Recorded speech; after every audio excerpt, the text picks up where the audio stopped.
The steam engine, for its type, is one of the most versatile things on land. And the diesel engines are the power behind the mixed traffic goods and specials that go all around the island of Sodor.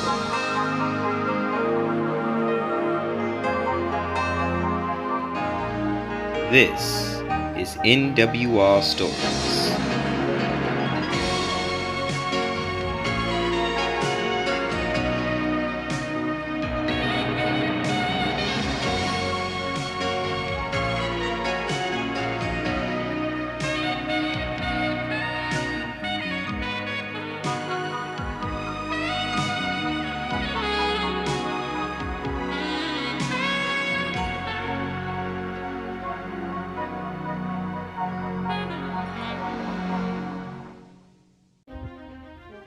Buses don't swim. Arthur is the resident LMS tank engine that lives on the island of Sodor. He is also one of the biggest tank engines on the island. But he is what you call a gentle giant. He arrived on the island shortly after Duck went to go run the Augsburg branch line to serve as a station pilot. When Duck ran off to go run his own branch line, Tippin Station was without a pilot for about a year, until 1968 when Sir Charles Topham Hatt bought Arthur from his preservation railway.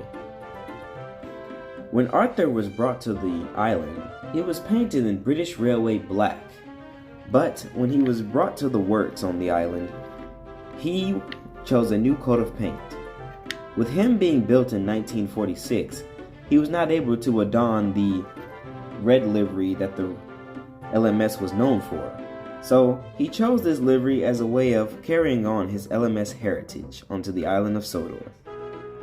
For his first 2 years on the island, he was a very excellent station pilot, making sure the coaches were always put in the right places and handling them with care.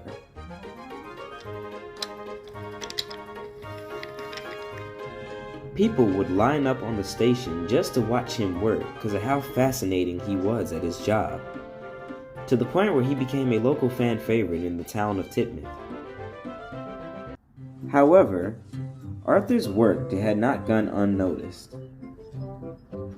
Soon after talking with the operators of the Norrenby branch, Arthur was sent to go work the fish trains along that line.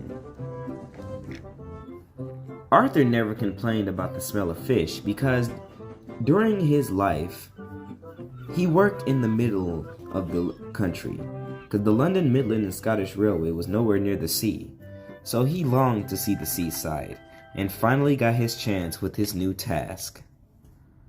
And that is where he works to this day. One day, Arthur had just got done shunting some fish wagons ready for tonight's flying kipper. He was very proud of himself because he had made sure that the vans were nice and sanitary before they were brought here. Because everyone knows that if you're carrying food on the railways, all the vans must be inspected before proper transport. Unexpected wagons can lead to things like diseases and other forms of harmful material leaking into the fish. "Arr, matey, you did it once again, Arthur," said Salty, rolling in. "You made sure everything is on time, and we are definitely going to meet our quota this month." "Oh, it's nothing at all, Salty.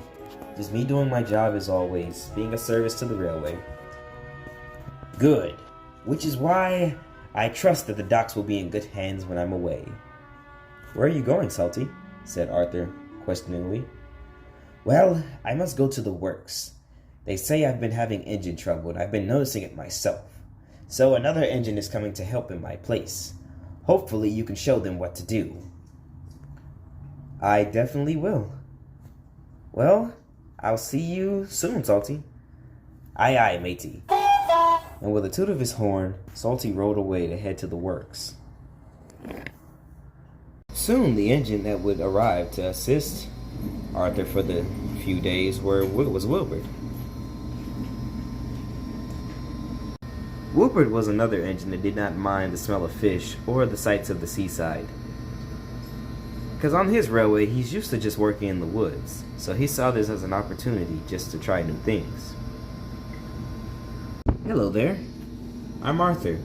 Who are you? Well, hi, my name's Wilbert, and I'm visiting from the Dean Forest Railway. Huh.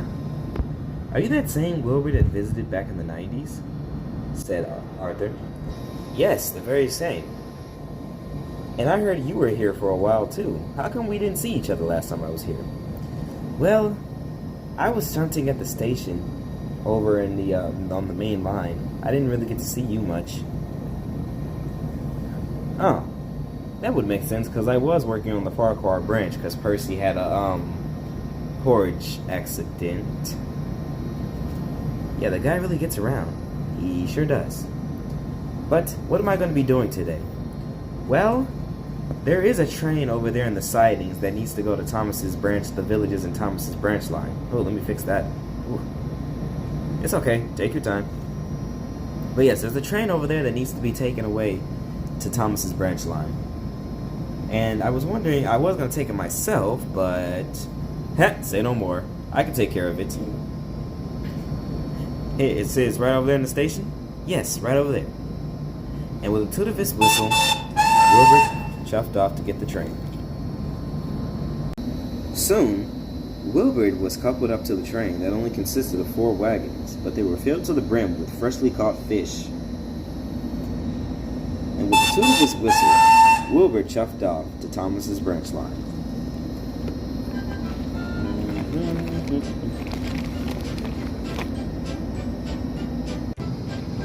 Zippity-doo-dah, zippity-day. My oh my, what a wonderful day, sang Wilbert as he took his train down the line. Yes, yes, yes, what a lovely day indeed, said Wilbert as he went by.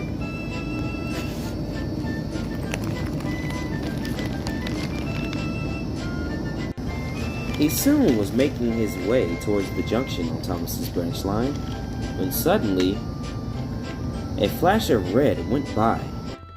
Get out the way. Superior road machine going by. Bust my buffers. What was that? And with a toot of his whistle, he passed through the level crossing and was heading towards the big station. When he arrived at the big station at Tipping, he told the other engines what happened. Seems like you had a run-in with the big red scarlet deceiver, said Oliver. Who is that? Asked Wilbert curiously. Big pardon, Wilbert, but what he means to say is that you ran into Bulgy. He's this bus that works on our line, supposed to be delivering passengers, but always enacts violence against, the railway, because he believes that roads are superior. Last I remembered, I thought he was a hen house, said Boko curiously. Well, shortly after Emily came to the island, he was put back into service as a bus. And then he was turned into a vegetable stand, I think? Yeah, now I remember, a vegetable stand. And now he's... Oliver was soon cut off with the arrival of the big red scarlet deceiver himself. Yes, it is I, Bulgy. Please worship me, because roads are superior. You really love to hear yourself talk, don't you? Said Oliver, jokingly. Wilbert glared at the red bus. How dare you? You almost caused an accident earlier. You're lucky you weren't carrying any passengers, but still you should take more careful, said Wilbert angrily. Why should I care about you and your smelly fish delivery? Maybe if they had a road vehicle such as a lorry, they could have did it faster and not worry about outdated rails, said Bulgy snootily. I would think that you would change your mind after your recent stints, Or how should I say, turning into a henhouse sounds familiar to you? That was then. This is now. I suggest you count your days, steam engines. Maybe I'll pay you a visit. Ugh. Flustered, Bulgy roared away. Later that day, Wilbert was sitting in the sidings when Arthur moved up next to him. "So, how did your first run go?" said Arthur. "It was fine, even though I almost got hit by a bus. A double-decker one, in fact. It was very rude," said Wilbert. "Double-decker bus? I didn't know we had a double-decker bus on here. Only bus I know is Birdie in the select non-faceless lot." "Of course you wouldn't see him. He's currently on Thomas's branch line filling up for Birdie while he's getting repaired. I think he should be back by next week. But I hope he's okay, because, he hit the tree kind of hard, I heard." "Well, I was coming by to tell you that the dock manager wants me to take the train tomorrow, so I'm going to see this whole double-decker bus situation." "Good luck," said Wilbur. "We'll see if I'll need it," laughed Arthur, and with a toot of his whistle, he puffed away. The next day, Arthur was ready to take his train along Thomas's branch line. It was slightly bigger than Arthur's train from yesterday, but he was still prepared either way.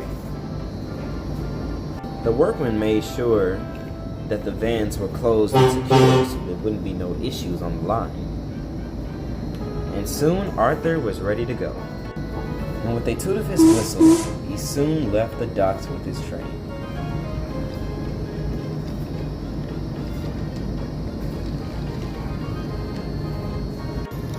Soon Arthur was reaching the level crossing.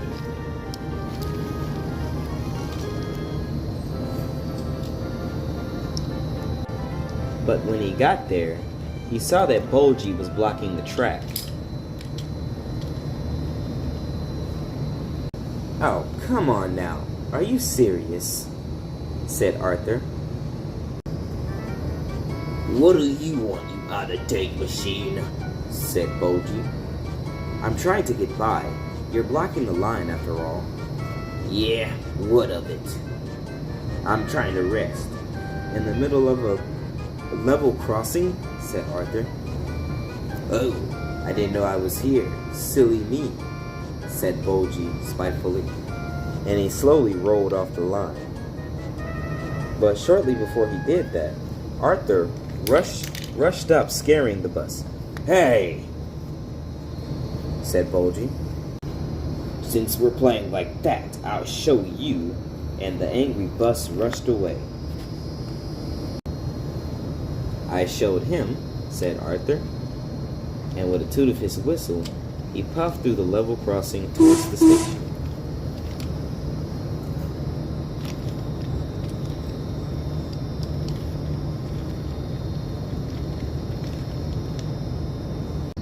The next day, Arthur and Wilbert were shunting freight cars into the spot to be loaded up with fish. "Did you end up seeing Bulgy?" said Wilbert. "I did, and I seemed to scare him. I doubt we'll be having issues from him for a long time." The two engines laughed at Arthur's comment, when suddenly they heard something. A certain red double-decker bus was rushing through the area at a high speed, and he raced into the docks. "What is that idiot doing? Doesn't he know that he needs to slow down?" "I guess he doesn't. Move!" And as soon as Arthur pulled the vans back, it happened. Bulgy raced up onto the platform and smashed right through the vans and plunged into the water. Luckily, no one was hurt, but Bulgy was sunk in the water. Help me! Help me! Serves you right for being too reckless, said Wilbert. Indeed, agreed Arthur. Since it wasn't a huge mess, it was easy to clean up, and all the vans were put back on the rails. But soon the next mission was to lift out the sunken bus. Cranky the crane soon lifted the bus out of the water. Hey, Bulstrode, what did I find here?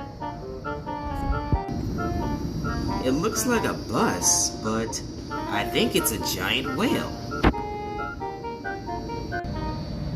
Well, and when I thought this day would not get exciting, said Cranky as he slowly moved his arm to the side. I guess it goes to show that buses don't swim. Oh. A little later, Richard had arrived to speak to the two engines. Now, despite today's events, I will say that I am pleased with your work, especially you, Wilbert. Once again, you have adapted to a new area and has added another skill under your belt. Thank you, sir. I do aim to please, said Wilbert. And Arthur, I am pleased with you showing Wilbert the ropes. Thank you, sir. It was all in the day's work. Now as for you, said Richard Hat, turning to the bus, I thought my grandfather put you in check last time, but I guess that did not work.